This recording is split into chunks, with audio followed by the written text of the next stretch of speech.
What's up guys, welcome to today's video. I've launched a new product test today. I cut the product that I've been testing for 3 days yesterday. The soft metrics were really good, but it just wasn't making enough sales profitably, and also the cost of goods quote that I got was just a little bit too high. So I've cut that one and I've started running a new one, which is something I found originally on IG Burner. Now, I don't know, I said in the last video, I've basically optimized my feed to be like this one specific aesthetic that like girls like. So I'm scrolling and it's just all these like aesthetic videos that's like trending right now, which has been so good because I'm just seeing the products in the videos that the girls like, and that's just giving me so many ideas for winners. So I originally saw this on the burner and I thought, damn, this is a good product. And I sent it to myself to validate. The next day, it came up on Kalo data at super low rev. And I saw it was trending on Kalo data as well. So I was like, shit, I got to jump on this. And I checked ad library. There's one guy running it. He's been running it for a couple of days and he only has 5 creatives and they're all from Kalo and they're like pretty shit. And now I know what the customer avatar is for this product and what their For You page looks like. I've got an advantage over this guy because I've optimized. I know that his landing page won't resonate with that audience as well as mine will. And also the creatives that he chose, I also don't think are that good. So what I've done is I've done a mix of, I launched 16 creatives and a mixture of the best UGC color data videos as well as the aesthetic videos that I've seen for that product on Instagram. And I also cooked up some of my own.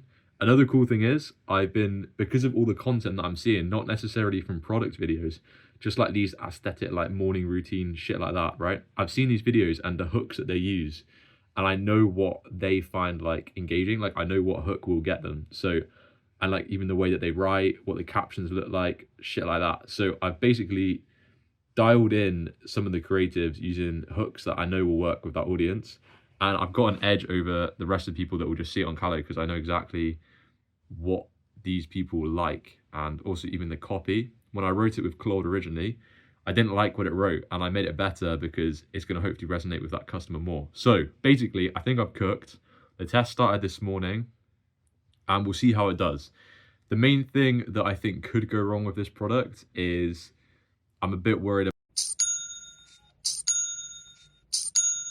Actually, shit, I'm going to edit that out because I don't want you guys guessing what it is.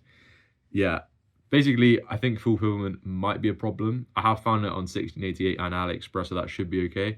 But yeah, I think I've got an edge over this product because I know the customer. Like, funnily enough, guys, if you actually understand your customer, marketing is easier. I know who would have thought it.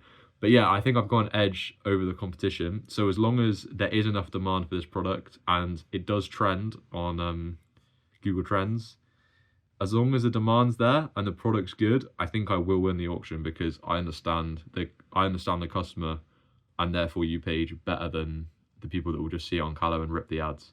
Because even my offer is tailored to that audience and the product images and shit.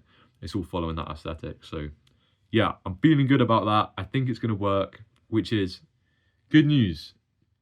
Now, the product that I've been running for a while, it's still at 250 budget. Yesterday, it lost like $20 or something. So it's still around break even. I'm up about $200 on the product and I've been running it for quite a while now. And honestly, I just don't think it's going to scale. But I'm going to launch some new products in the same sort of niche, either today or tomorrow, and see how that does. But yeah, I just don't think it's going to scale. So I'm either going to downscale the budget to like 150 and have a higher profit margin, or I'll try and scale it if once it gets closer to Christmas, it does better. But probably it's going to be a cut on that one, I think. But yeah, hopefully this new product does good. I think this is the best test that I've done to date. So yeah, but you never know, like the product's not that validated and there might just be, the people might just not want it. I don't know. We'll see how it goes. You know, it's the name of the game. Also, guys, make sure when you make a store, your billing, if you get the warning in Disputify for your billing descriptor being too generic, change that shit because I'm actually having such an issue right now. I had some competitor that had a similar billing descriptor to me run up a product, get a shit ton of chargebacks, and because my store had a similar billing descriptor to them, all the chargebacks from Disputify came onto my Disputify, and they just took like $500 worth of my money, and I haven't had that. It's been over a month since that happened, and I still haven't got that shit back, and I'm literally hounding Disputify support. So watch out for that. Another one is make sure you fulfill orders as fast as possible, and if your supplier is not doing it quickly, either find a new supplier, there's one in my Discord, or flipping nag them to, because bro, I've got my payouts down to 3 days now, which is literally such a crazy edge. People are struggling right now. 7 business days payout hold is just totally ridiculous. That can be over 9 days before you get your money. So make sure you fulfill quickly, and Shopify is actually going to reduce your payout time to 3 days, which is sick. So yeah, anything else for today? Oh yeah, also like, from like a self-improvement side of things, I think I'm doing a lot better at the moment. I've sort of found a balance. And yeah, one thing that I've kind of realized is sometimes it's good to go to an extreme, because then you can find out where the right balance is for you. You know, people always say to live a balanced life and everything in moderation, right? But you don't actually know what moderation is for you until you've tried both extremes. So for example, at the start of the year, I was like super, you know, autistic about self-improvement to the point where it was too much and I didn't get enough work done. Then in the summer, I went to zero self-improvement, just work all day, and made myself like depressed as fuck and actually lowered my productivity. And now, because I know what both sides of the scale look like, I've sort of found the middle ground, and that's been super good. If you're curious, what worked for me is just like, I made a schedule that I'm just going to do every single day, and every day of the week, just going to live the same day over and over again. And I've literally written it on my whiteboard right there. So it means I wake up and go to bed at the same time every single day. I do the same sort of task at the same sort of time.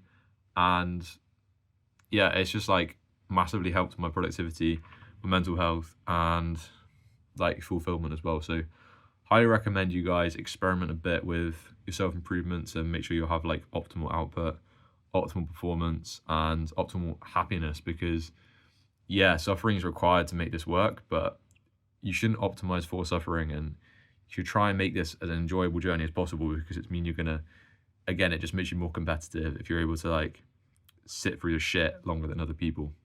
All right, bit of a long one today, but thank you for watching, and I'll see you tomorrow. Peace.